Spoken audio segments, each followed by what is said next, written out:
गुरुवे गौरचन्द्राय राधिकाय तदालये कृष्णाय कृष्णभक्ताय तद्भक्ताय नमो नमः। वाञ्छाकल्पतरुभ्यश्च कृपासिन्धुभ्यैव च पतितानां पावनेभ्यो वैष्णवेभ्यो नमो नमः। नमः वदन्याय कृष्णप्रेमप्रदायते कृष्णाय कृष्णचैतन्य नामिने गौरतिशे नमः। हे कृष्ण करुणा सिंधु दीनबंधु जगतपते गोपेश गोपिका कांत श्री राधा कांत नमस्तुते। तप्त कांचन गौरांगी श्री राधे वृंदावनेश्वरी वृषभानुसुते देवी प्रणमामि हरिप्रिय।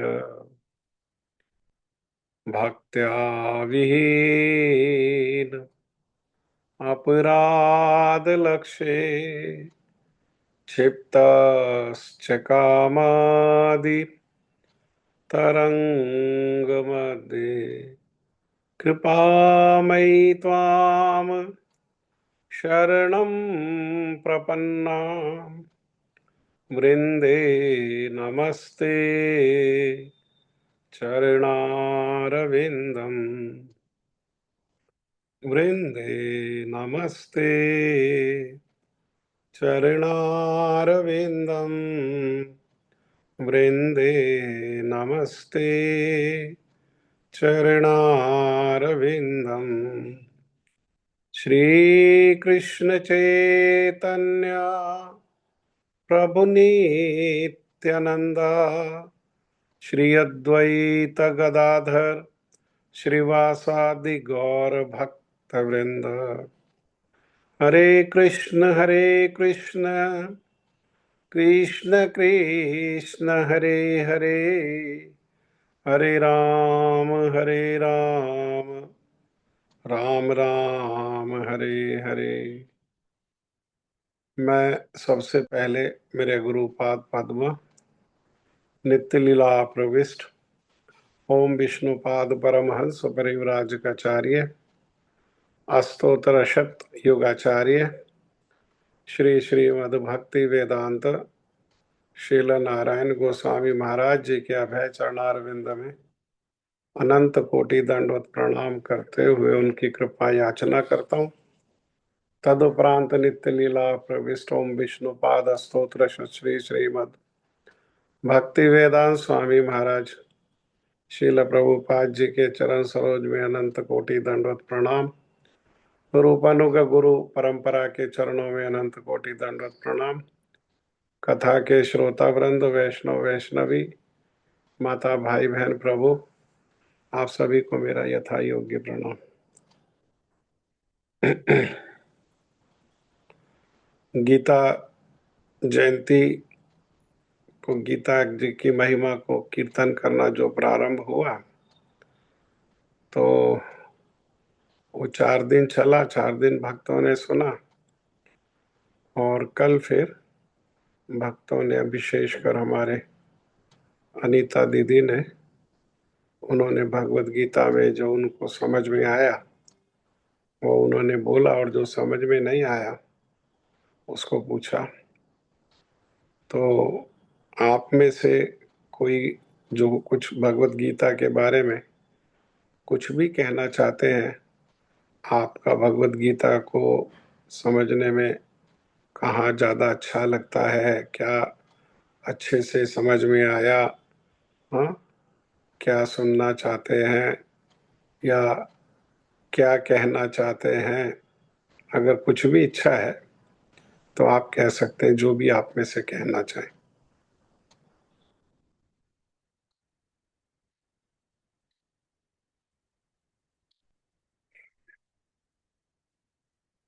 कोई कुछ कहना चाहते हैं? हरे कृष्णा प्रभु जी। हरे कृष्णा। प्रभु जी बस यही कहना है कि अ,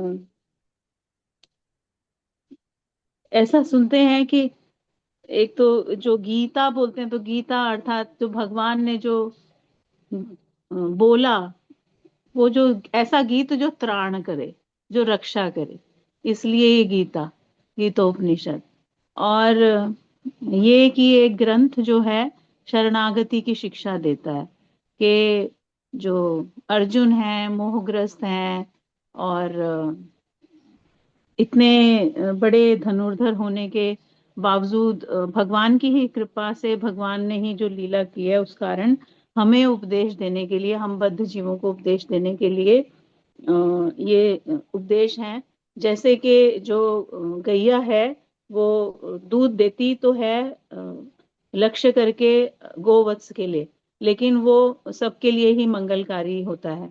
उसी प्रकार से जो भगवान ने ये उपदेश दिया, ये तो हम सबके लिए ही है। और सुंदर सुंदर तो सारी ही बातें हैं।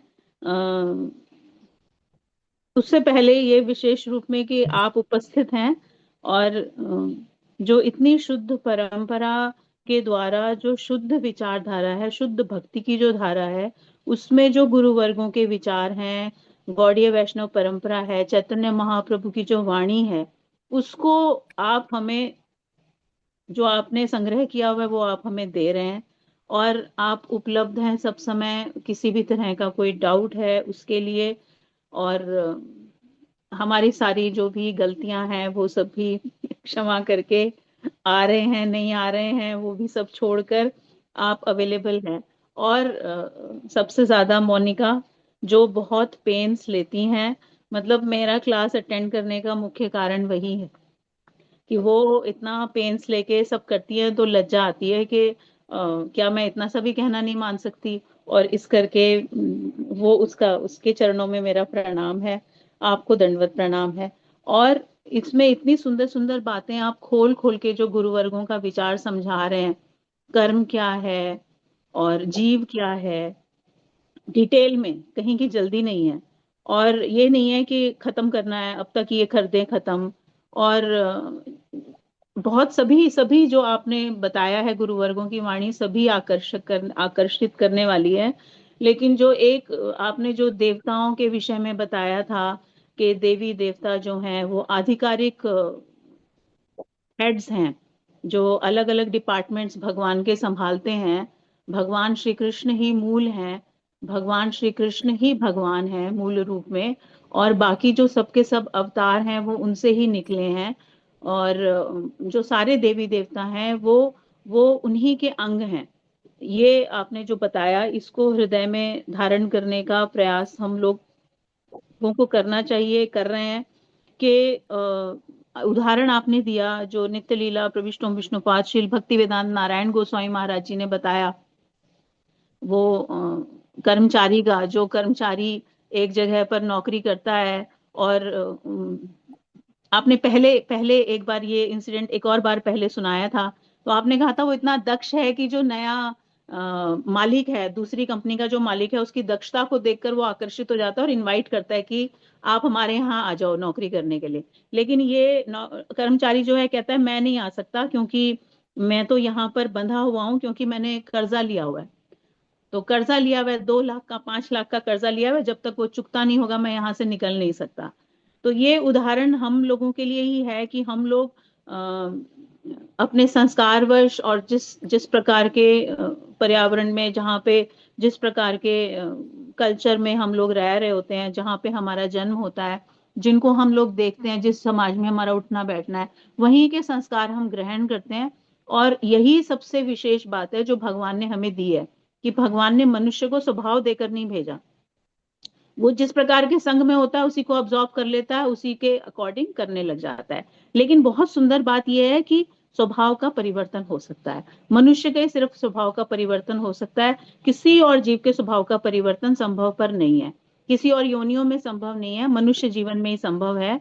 और इसी कारण से जो वो व्यक्ति है, जब वो कहता है मेरा इतना कर्जा है, तो वो जो बड़ा मालिक है और उसको बहुत बड़ी तनख्वाह पे बुला रहा है, वो कहता है कि कोई बात नहीं, तुम्हें कोई चिंता की आवश्यकता नहीं है, क्योंकि जिससे तुमने कर्जा लिया है वो खुद मेरा 1 करोड़ का देनदार है। तो तुम्हारा 5 लाख का कर्जा है, वो तो कट जाएगा, उसमें माइनस हो जाएगा, तुम बेफिक्र होके मेरे पास आ जाओ। तो अब उसको किसी प्रकार की कोई चिंता करने की आवश्यकता नहीं है। इसी प्रकार से जितने भी सारे के सारे देवी देवता हैं, हम उनकी ही कृपा से आज ये वाणी सुन पा रहे हैं। वो देवी देवताओं की हमारी किसी सुकृति के कारण, क्योंकि ये सब तो इंटरकनेक्टेड है ना, भगवान जो है, गुरु तत्व जो है अखंड है। हमारे हृदय में भगवान परमात्मा रूप में विराजमान है, चैत्य गुरु के रूप में। वो हमें गाइड करते हैं, साधु संग हमें किसी सुकृति के परिणाम स्वरूप प्राप्त होता है। तो कितना सुंदर ये सुयोग है कि हम सुन भी पा रहे हैं उन्हीं देवी देवताओं की कृपा से। चाहे किसी ने गणेश जी की आराधना की हो, चाहे किसी ने देवादिदेव वैष्णवा नाम यथा शंभो महादेव जी की आराधना की हो, लिया किसी ने देवी की आराधना की हो। गुरुदेव कहते हैं कि देवी कोई दो नहीं है, एक ही है, लेकिन दो फंक्शंस हैं, दो प्रकार से वो कार्य करती हैं। कि जिसको जगत की वस्तुएं चाहिए उसको महामाया के रूप में दर्शन देती हैं, और जगत की वस्तुएं देकर, और जैसे आप एग्जाम्पल देते हो कि कोई तो भूख से मर रहा है और किसी को खिला खिला के मारा जा रहा है, तो वो हम खिला खिला के, हम अधिक खा खा के, हमारी फिर भी हम त्रस्त हैं, तप्त हैं, इस संसार में क्लेश में बुरी तरह जल रहे हैं, लेकिन उपाय नहीं है कोई। लेकिन ये भगवत गीता का जो हमारा क्लास चल रहा है, जिसमें आप हमें समझा रहे हैं, बता रहे हैं, उससे समझ में आ रहा है, और अगर कभी सुना भी है तो वो और ज्यादा पक्का हो रहा है कि हाँ, जो देवी देवता हैं वो सब भी भगवान के ही सेवक सेविकाएं हैं, बहुत आदरणीय हैं, पूजनीय हैं, लेकिन स्वतंत्र रूप से ईश्वर नहीं है। स्वतंत्र रूप से ईश्वर सिर्फ और सिर्फ भगवान श्री कृष्ण है।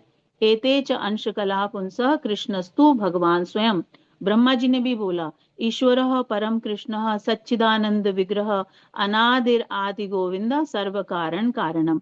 ये सारी की सारी बातें जो आप हमें बता रहे हैं, खोल खोल के, समझा समझा के, ऐसा सुयोग जो हमें प्राप्त हुआ है, जिसकी कीमत मैं तो नहीं समझ पा रही हूँ, लेकिन ये जो सुयोग है इसे हमें मिस नहीं करना चाहिए। कोशिश करके, प्रयास करके, आग्रह करके, समय निकाल कर करें। और ना सुन पाए, अगर लाइव ना भी सुन पाए तो रिकॉर्डेड है, सारे प्रयास भक्त लोग कर रहे हैं उसके लिए कि रिकॉर्डेड भी है, उसको सुनकर, और हृदय में कोई भी संशय हो तो उसको हम बिना किसी झिझक के पूछें। क्योंकि यहाँ पे कोई एग्जाम तो नहीं हो रहा है, ये तो हम एक एक कदम आगे बढ़ रहे हैं, प्रभु जी इसमें हमें गाइड कर रहे हैं, और प्रभु जी के ऊपर गुरुदेव की, गुरु परंपरा की कृपा है कि वो ये सब प्रयास कर रहे हैं। यही बोल के मैं अपनी वाणी को विराम देती हूँ। प्रभु जी, हरे कृष्णा।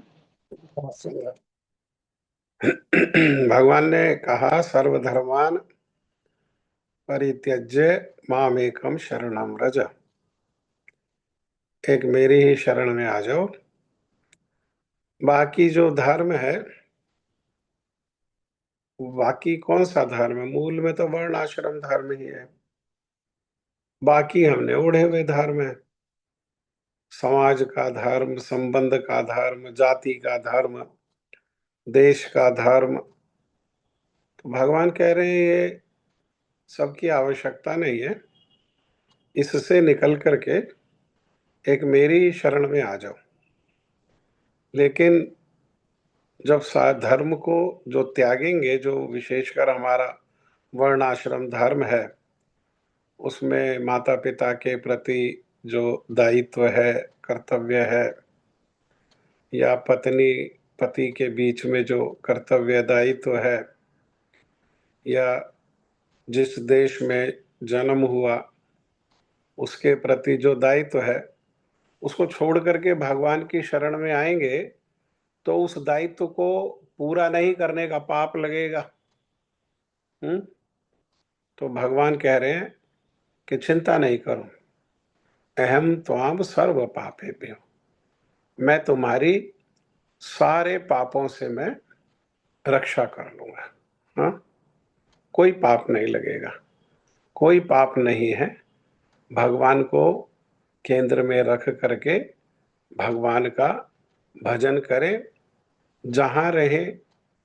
कलयुग में तो महाप्रभु ने कहा कि जो जहां है वहीं रहते हुए भगवान का भजन करे, और भगवान के प्रति अपने हृदय में जो प्रेम है उसको प्रगाढ़ करे, और दिनों दिन उन्नति करे।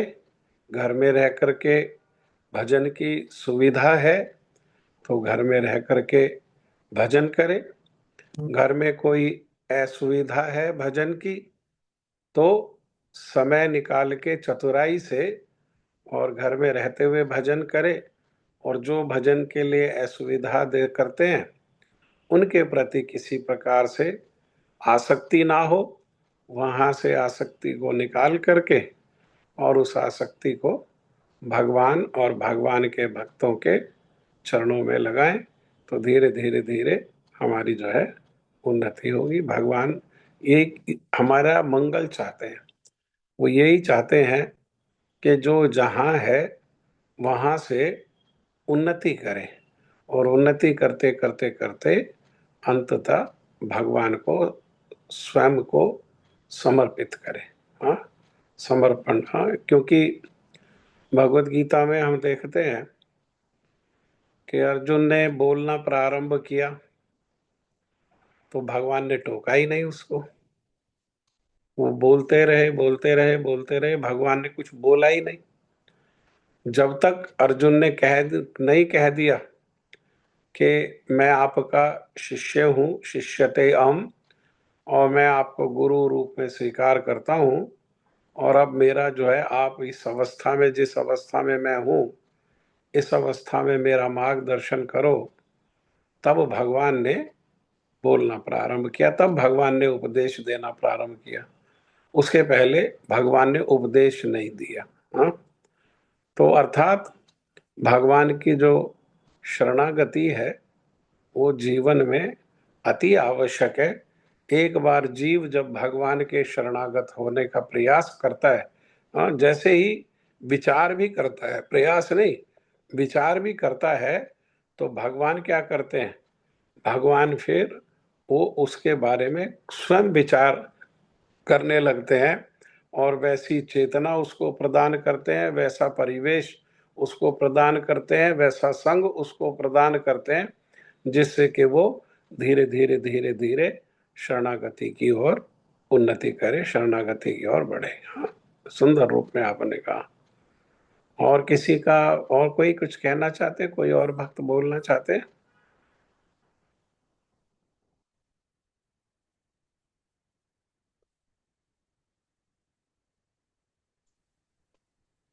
कोई और भक्त की इच्छा है किसी की कुछ बोलने की? आप लोग सुन रहे हैं ये सब, तो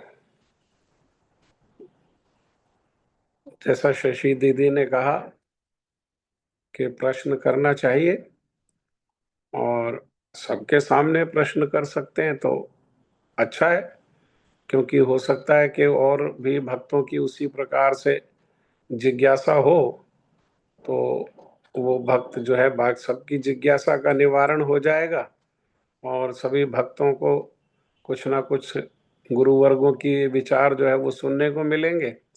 अगर फिर भी संकोच होता है तो व्हाट्सएप पे या अकेले पर्सनली भी जो है वो प्रश्न को किया जा सकता है। कोई और कुछ कहना चाहते हैं, कोई और बोलना चाहते हैं? हाँ, किसी और का कोई विचार है? भगवत गीता में आपने जो अभी तक सुना है, जितना अभी तक आपने सुना है, उसको किस रूप में ग्रहण कर रहे हैं? क्या जो भी विचार है आप कह सकते हो, क्या अच्छा लग रहा है ना? क्या वो कुछ चेंज देख रहे हैं विचारधारा में? जब भगवत गीता नहीं सुना था और भगवत गीता को सुनना प्रारंभ किया, तो कुछ विचारधारा में परिवर्तन है, उन्नत विचार हृदय में आ रहा है, और उन विचारों पर आचरण करने की चेष्टा प्रयास कर रहे हैं। जो भी कुछ आप कहना चाहते हैं आप कह सकते हैं।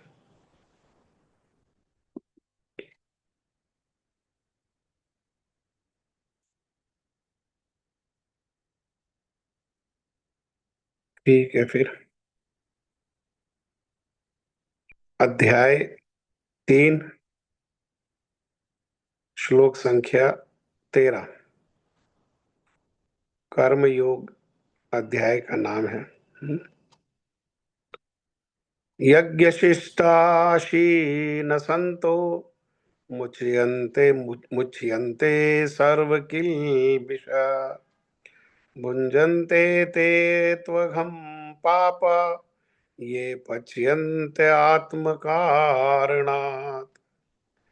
यज्ञशिष्टाशीन संतो मुच्यन्ते मुच्यन्ते सर्व किल्बिष भुञ्जते ते त्वघं पाप ये पच्यन्ते आत्मकारणात्। बोलिए, कौन बोलेगा?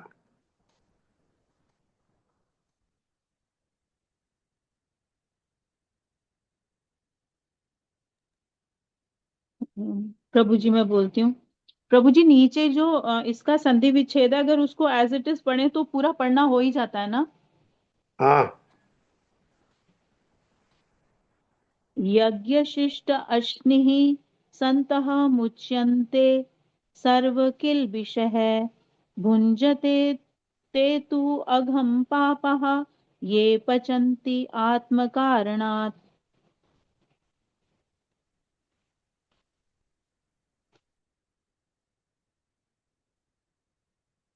और कौन बोलेंगे?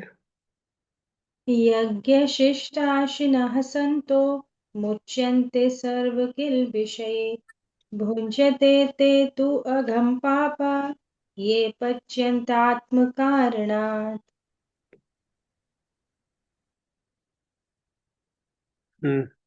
हाँ,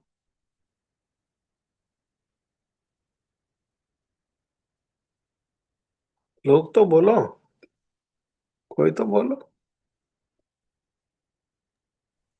श्लोक बोलने में तो कोई ऐसी समस्या नहीं होनी चाहिए। आप तो काफी दिन से सुन रहे हैं श्लोकों को।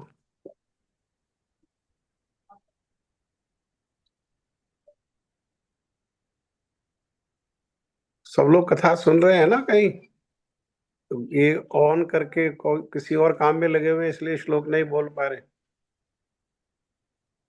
मैं बोलती हूँ प्रभु जी। यज्ञ हाँ, शिष्टाशिनः सन्तो मुच्यन्ते सर्वकल्पिषः भुञ्जन्ते तु अघं पापः ये पचन्ति आत्मकारणात्।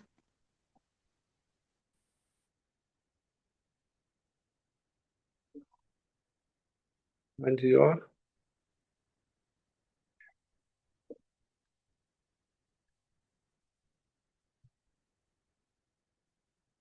भगवान इसमें कह रहे हैं, अर्जुन के माध्यम से हमारे मंगल के उद्देश्य से कह रहे हैं कि भगवान के जो भक्त हैं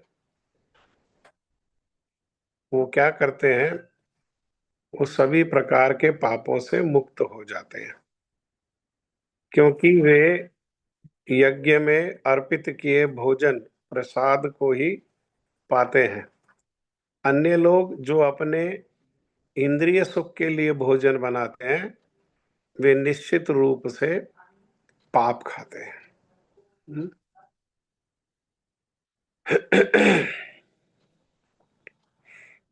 भगवान के भक्त जो हैं,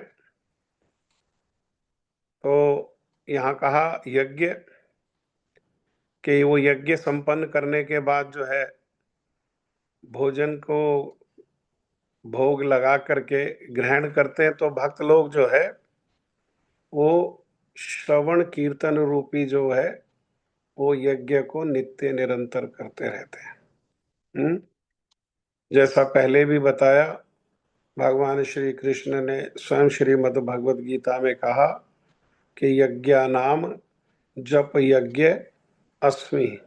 जितने भी प्रकार के यज्ञ हैं उनमें ये जो जप यज्ञ है, जप का अर्थ है एक ही मंत्र की पुनरावृत्ति। हाँ, जप का अर्थ है पुनरावृत्ति, बार बार उसको दोहराना। हर ऐसा नहीं हर बार नया, हर बार नया, अरे ये तो पुराना हो गया अब कुछ नया होना चाहिए, अब ये नया आया था, अब ये पुराना हो गया, अब ये नया होना चाहिए। ना ना ना, भगवान जो है वो आद्यम पुराण पुरुषम नव यौवनम च। भगवान को ब्रह्मा जी कह रहे हैं कि भगवान कैसे हैं? आद्यम पुराण, सबसे पुराने पुरुष हैं। वो सबसे पुराने क्यों हैं? क्योंकि सबसे पहले भगवान ही थे, कोई नहीं था। ना कोई सृष्टि थी, ना कोई देवी देवता थे, ना कोई पशु पक्षी जलचर थलचर, कुछ नहीं था। केवल कौन थे? केवल भगवान। हाँ, सृष्टि के भगवान ने भगवत गीता में कहा कि सृष्टि के प्रारंभ में मैं अकेला होता हूं, और सृष्टि के अंत में जब सृष्टि का विनाश होता है, प्रलय को प्राप्त करती है सृष्टि, तब भी मैं अकेला ही होता हूं। हाँ, तो भगवान जो है कैसे हैं? वो आद्यम, सब आद्यम मतलब सबसे पुराने पुरुष हैं। लेकिन है कैसे? नव यौवनम च, लेकिन हमेशा नवयुवक है। इसी प्रकार से जो भगवान का नाम है वो कैसा है? भाई भगवान सबसे पुराने हैं, तो भगवान का नाम भी कैसा है? वो सबसे पुराना है। हाँ, सबसे पुराना नाम जो है किसी का है तो वो किसका है? वो भगवान का नाम सबसे पुराना है। लेकिन हमेशा कैसा है? हमेशा उसका जो रस है, उसका जो आस्वादन है, वो नित्य नूतन है। हाँ, नित्य नूतन है। वो नाम को जप करने पर क्या करता है? नित्य ही हृदय में नए नए अनुभव, नए नए अनुभव को वो नाम क्या कराता है? वो रसास्वादन कराता है। क्यों? क्योंकि नाम में भगवान की सारी शक्तियां हैं। हाँ, श्रीमन महाप्रभु ने कहा नाम नाम आकारी बहुधा निज सर्वशक्ति।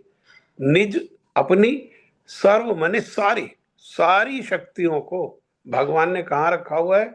नाम में। और स्वयं भगवान कहाँ है? तो स्वयं भगवान भी अपने नाम में ही हैं। हाँ, तो नाम को जब जप करना प्रारंभ करता है कोई जीव, और नाम को प्रारंभ जप करने का अर्थ है, महाप्रभु ने कहा कि नाम से क्या होता है? नाम के जप से चित्त रूपी जो दर्पण है उसका मार्जन होता है। हाँ, उसमें जो अनर्थ है, जो उसमें दोष है, उस अनर्थ और दोष जो है वो धीरे धीरे धीरे धीरे उनका निवारण होने लगता है। और जिस परिमाण में ये अनर्थ और दोषों का हृदय में निवारण होने लगता है, उतने परिमाण में क्या करता है ये नाम? ये नाम जो है भगवान के रूप को अनुभव कराता है हृदय में, भगवान के गुण को अनुभव कराता है हृदय में, भगवान की लीला को अनुभव कराता है, भगवान की कृपा का अनुभव कराता है, भगवान के भक्त कैसे कृपालु हैं, कैसे दयालु हैं, और उनकी कृपा से ही भगवान की कृपा को प्राप्त किया जा सकता है। ये सब विचारों का अनुभव कैसे होता है? ये सब विचारों का अनुभव जो है ये नाम से होता है। और नाम क्या है? नाम को का नाम चिंतामणि। नाम जो है वो साक्षात चिंतामणि है। जैसे चिंतामणि होती है, वो मणि है, उस मणि के समक्ष कोई जो भी चिंतन करता है तो वो क्या करते हैं? वो मणि मणि वही उसको उपलब्ध करा देती है, वही उसको आशीर्वाद दे देती है। ऐसे ही नाम कैसा है? नाम चिंतामणि है। इसके नाम को जप करने वाले जो जीव है, वो जिस प्रकार का चिंतन करता है उसको वही प्राप्त करा देता है ना? नाम जो है वही प्राप्त करा देता है। प्रारंभिक अवस्था में संसार का चिंतन करता है, तो प्रारंभिक अवस्था में क्या होता है? उस संसार की उपलब्धि कराता है। लेकिन धीरे धीरे धीरे धीरे धीरे वही नाम कृपा करके अनुभव देता है कि संसार जो है वो उसका लक्षण क्या है, उसका गुण क्या है, और भगवान और भगवान की कृपा कैसे महिमावान है। और धीरे धीरे उन अनर्थों से, सांसारिक अनर्थों से निकाल करके धीरे धीरे वो क्या करता है? वो भगवान की ओर ले जाता है। ये संसार में जितने भी मंत्र हैं, यहाँ तक कि जो दीक्षा मंत्र भी है, उनमें किसी में सामर्थ्य नहीं कि वो मंत्र जो है, वो मंत्र का जप करने वाले को यहाँ संसार से निकाल करके श्री गोलोक धाम में श्री राधा कृष्ण के चरणों तक लेकर के जाए। वो श्री राधा कृष्ण के चरणों तक लेकर के जाने का सामर्थ्य किसमें है? वो भी भगवान के नाम में ही है। वह ये जो दीक्षा मंत्र आदि होते हैं, ये तो दिए जाते हैं कि हृदय में जो है वो पाषाण है, तो इन मंत्रों का जप करने से हृदय जो है वो थोड़ा सा द्रवित हो, और ये संबंध को जो है भगवान से, जो हमारा नित्य जो सनातन संबंध है, जिसको हम भूल करके संसार में भटक रहे हैं, उस संबंध को ये जागृत करता है। हाँ, अन्यथा नाम क्या करता है? नाम संबंध को भी जागृत करता है, और नाम ही भगवान के चरणों में लेकर के जाता है। तो भक्त लोग क्या करते हैं? भक्त लोग जो है, ये जो भगवान का नाम है, विशेषकर जो श्रीमन चैतन्य महाप्रभु के द्वारा जो प्रदत्त जो महामंत्र है, हरे कृष्ण कृष्ण कृष्ण हरे हरे, हरे राम राम राम हरे हरे, इस जप को यज्ञ के रूप में करते हैं।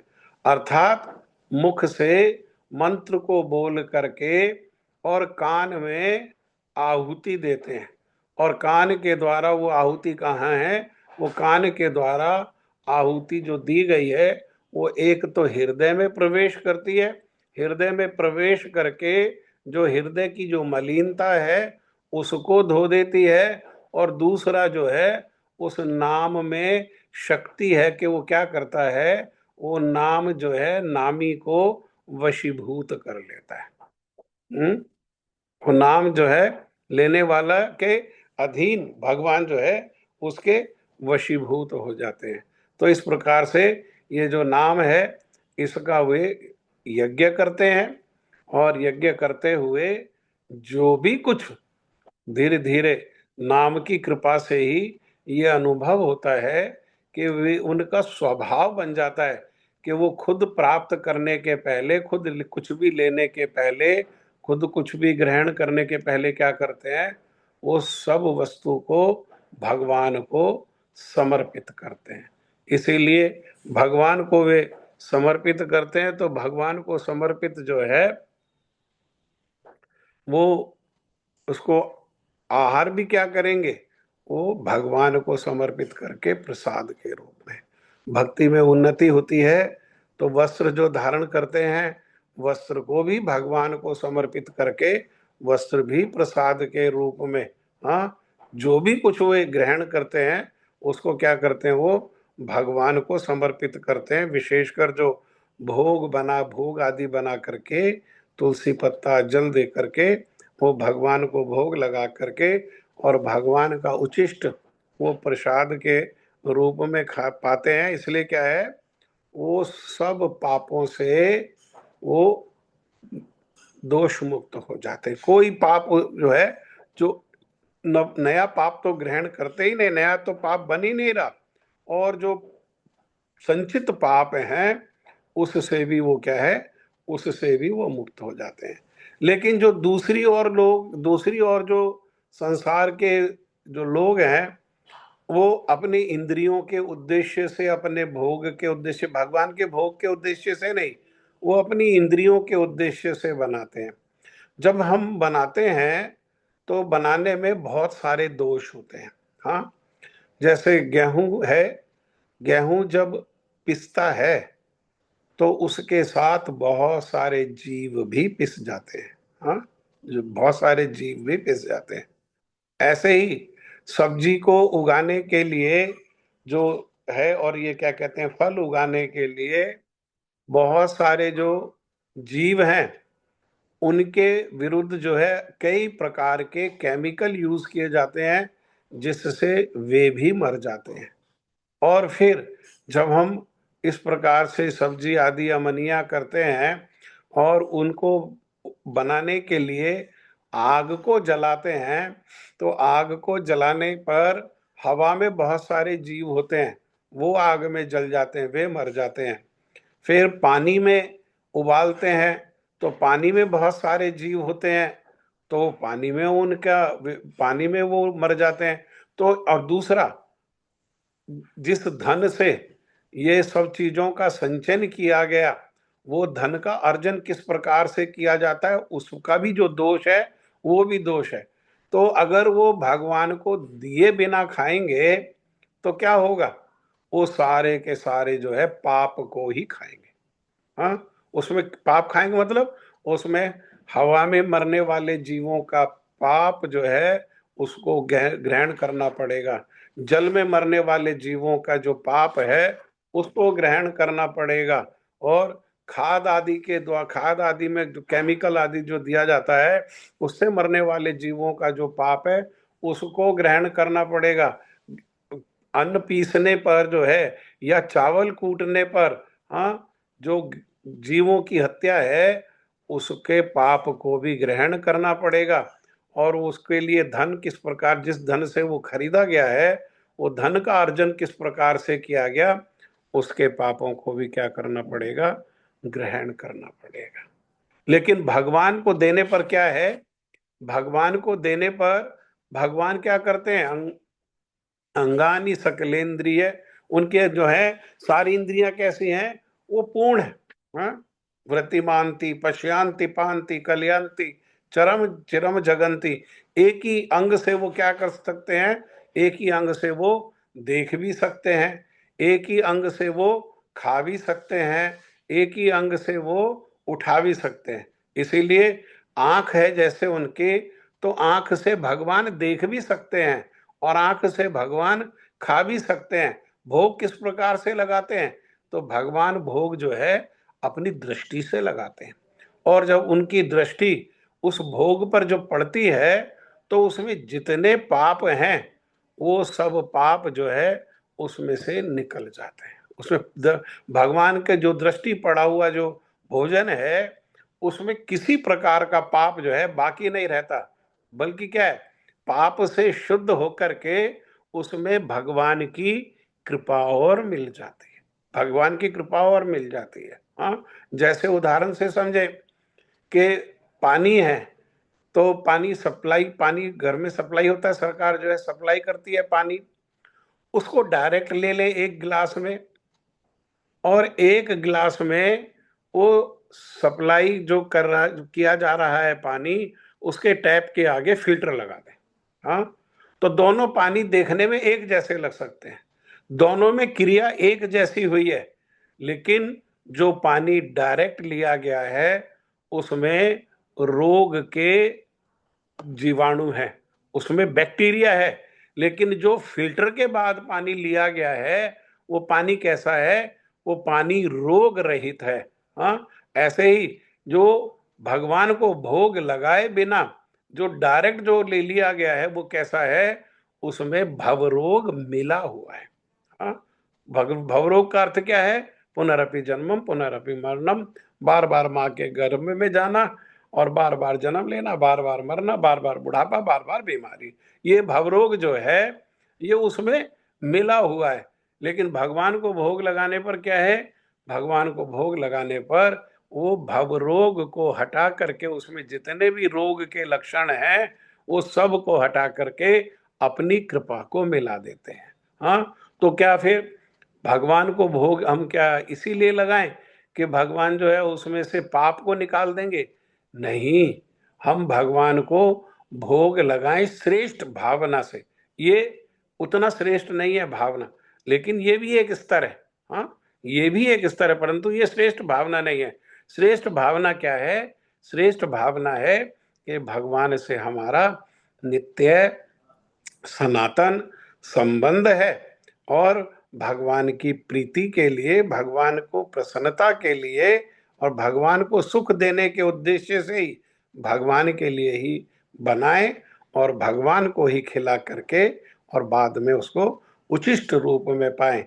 क्यों, क्योंकि इसमें एक विशेष बात है कि जैसे कोई रोगी है, मान लो किसी को टीबी का रोग है, तो उसको खिला खिला करके उसका झूठा कोई खाएगा तो उसके टीबी का रोग जो है वो उसका टीबी के रोग वाले व्यक्ति के झूठा खाने वाले को अपने आप मिल जाएगा, बिना चेष्टा बिना प्रयास के। ऐसे ही जैसे वो जो अवगुण है, जो रोग है, वो बिना प्रयास बिना चेष्टा के केवल झूठा खाने से प्राप्त हो जाता है, ऐसे ही भगवान का उचिष्ट प्रसाद पाने से क्या होता है, भगवान के जो गुण हैं, किस कैसे दिव्य गुण है, विशेषकर जो भगवान का कृपा का गुण है, दया का गुण है, उनमें प्रेम का गुण है, वो भी क्या होता है, वो भी भगवान का उचिष्ट, भगवान का झूठा पाने वाले के जो हृदय में वो धीरे धीरे धीरे प्रवेश करने लगते हैं। इसीलिए भक्त लोग जो हैं वो हर प्रकार से सुरक्षित है, हर प्रकार से सुरक्षित हैं। हाँ, सुरक्षित तो हैं ही, बल्कि वे भक्त लोग क्या करते हैं, वे भक्त लोग नित्य निरंतर भक्ति में उन्नति करते रहते हैं। जबकि संसार के जो लोग हैं वो अज्ञान के कारण और देह अभिमान का अहंकार के कारण भगवान से स्वतंत्र अपनी सत्ता मान करके और वो क्या करेंगे, वो अपने लिए बनाएंगे और वे स्वतंत्र रूप में खाएंगे। तो किसको खाएंगे, भगवान कह रहे हैं वो साक्षात पाप को ही खाएंगे। ठीक है, जप करो।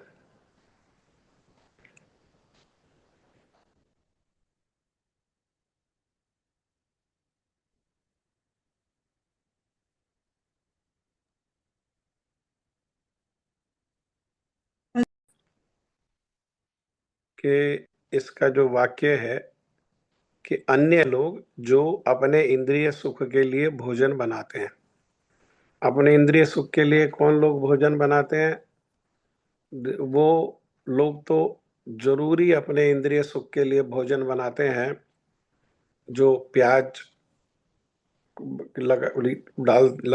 डालते हैं, लहसुन का उपयोग करते हैं, चाय का उपयोग करते हैं, कॉफी का उपयोग करते हैं, मांस मछली अंडा, ये सब जो है, ये जो वर्जित वस्तु है, वर्जित मतलब भगवान को इनका भोग नहीं लगाया जाता, भगवान ये सब चीजों को भोग में स्वीकार नहीं करते। तो जब ये सब चीजें भगवान भोग के में स्वीकार नहीं करते हैं और फिर भी जो लोग बना रहे हैं तो किस उद्देश्य से बना रहे हैं, वो तो अपने सुख के लिए ही तो बना रहे हैं, अपने इंद्रियों के सुख के लिए ही तो बना रहे हैं। और यहाँ पर भगवान देखो साफ साफ शब्दों में कह रहे हैं कि जो भी इन सब चीजों का उपयोग करेगा वो, इसका अर्थ है कि अपने उद्देश्य से बनाएगा, अपनी इंद्रियों के सुख के उद्देश्य से बनाएगा, और जो खाएगा तो क्या खाएगा, वो फिर ऐसा बना हुआ खाने पर साक्षात पाप ही खाएगा। हाँ, पाप ही खाएगा।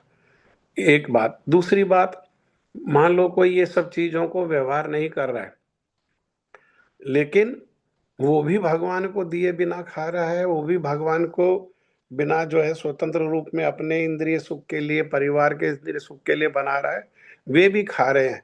परंतु ये जो वर्जित वस्तुएं हैं, इसके साथ बनाने से जो पाप है उसकी जघन्यता बढ़ जाती है।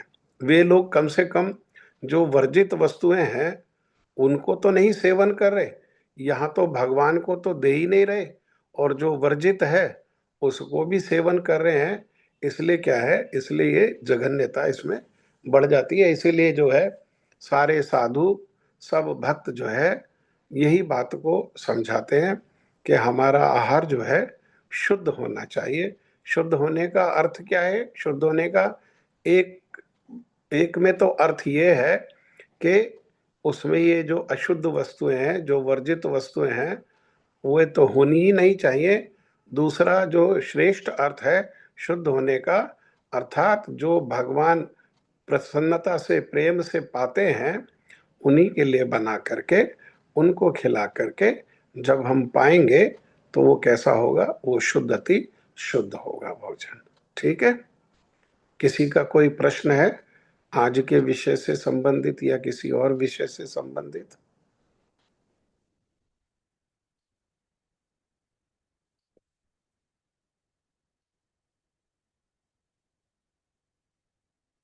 और जो लोग इन वर्जित जो चीजें हैं उनसे बचना चाहते हैं और भगवान को भोग लगा करके, और वे भी प्रसाद को पाना चाहते हैं, भगवान की, प्रसाद का अर्थ होता है कृपा, भगवान की कृपा को पाना चाहते हैं, तो उन्हें क्या करना चाहिए, उन्हें इस प्रकार से भगवान की कथाओं का श्रवण करना चाहिए। भगवान की कथाओं से हमें बल मिलता है और साथ में सुंदर रूप में भगवान के नाम को जप करना चाहिए और भगवान के से जो है प्रार्थना करनी चाहिए कि ये हम जानते हैं कि ये ठीक नहीं है, फिर भी हृदय की दुर्बलता के कारण हम ऐसा कर रहे हैं, आप हमें बल दें।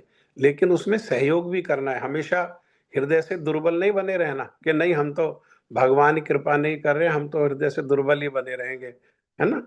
अब खुद भी सहयोग करना, भगवान की कृपा के लिए भी प्रार्थना करना और खुद भी सहयोग करना, तो फिर क्या होगा, फिर हम ये सारे पापों से हमारी रक्षा हो सकती है। ये उपाय है साधु संग। साधु संग में भगवान की कथा को श्रवण करना और ये नाम को जप करना प्रेम से, और प्रयास करना अपनी तरफ से भी, चेष्टा प्रयास करना। ठीक है, ठीक है।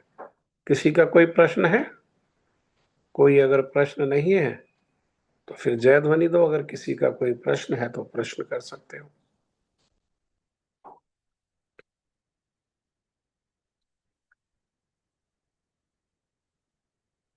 ठीक है, फिर जय ध्वनि दीजिए। कोई कुछ कहना चाहते हैं? देव जय ध्वनि दो। जय श्री श्री गुरु गोरखनाथ हरि का केदारी श्री राधा विनोद हरि जो की जय। जय नित लीला प्रविष्णु विष्णु पाद अष्टोत्तर श्री श्री मशील भक्ति ज्ञान भारती गोस्वामी महाराज की जय। जय नित लीला प्रविष्णु विष्णु पाद अष्टोत्तर श्री श्री मशील भक्ति वेदांत नारायण गोस्वामी महाराज की जय। जय नित लीला प्रविष्णु विष्णु पाद अष्टोत्तर श्री श्री मशील भक्ति वेदांत वामन गोस्वामी महाराज की जय। जय नित लीला प्रविष्णु विष्णु पाद अष्टोत्तर श्री श्री मशील भक्ति वेदांत स्वामी महाराज श्रील प्रभुपाद की जय। जय नित लीला प्रविष्णु विष्णु पाद अष्टोत्तर श्री श्री मशील भक्ति प्रमोद पुरी गोस्वामी महाराज की जय। जय नित लीला विष्णु विष्णु पाद अष्टोत्तर श्री श्री मशील भक्ति माधव गोस्वामी महाराज की जय। जय नित विष्णु विष्णु पाद अष्टोत्तर श्री श्री मशील भक्ति प्रज्ञान केशव गोस्वामी महाराज की जय। लीला प्रविष्णु विष्णु पाद अष्टोत्तर श्री श्री मशील भक्ति सिद्धार्थ सरस्वती ठाकुर जगत गुरु श्री प्रभुपाद की जय। सपार्षद श्री प्रभुपाद की जय। जय श्री रूप सनातन भट्ट रघुनाथ श्री जी गोपाल भट्टदास रघुनाथ गोस्वामी प्रभुत्राय की जय। जय गौ श्री कृष्ण चैतन्य प्रभु नित्यानंद श्री अद्वैत गदाधर श्री वसति गौर भक्त वृंद की जय। जय श्री मायापुर नवद्वीप धाम श्री गौर मंडल की जय। जय जय श्री श्री राधा कृष्ण गोपी गोवर्धन जय।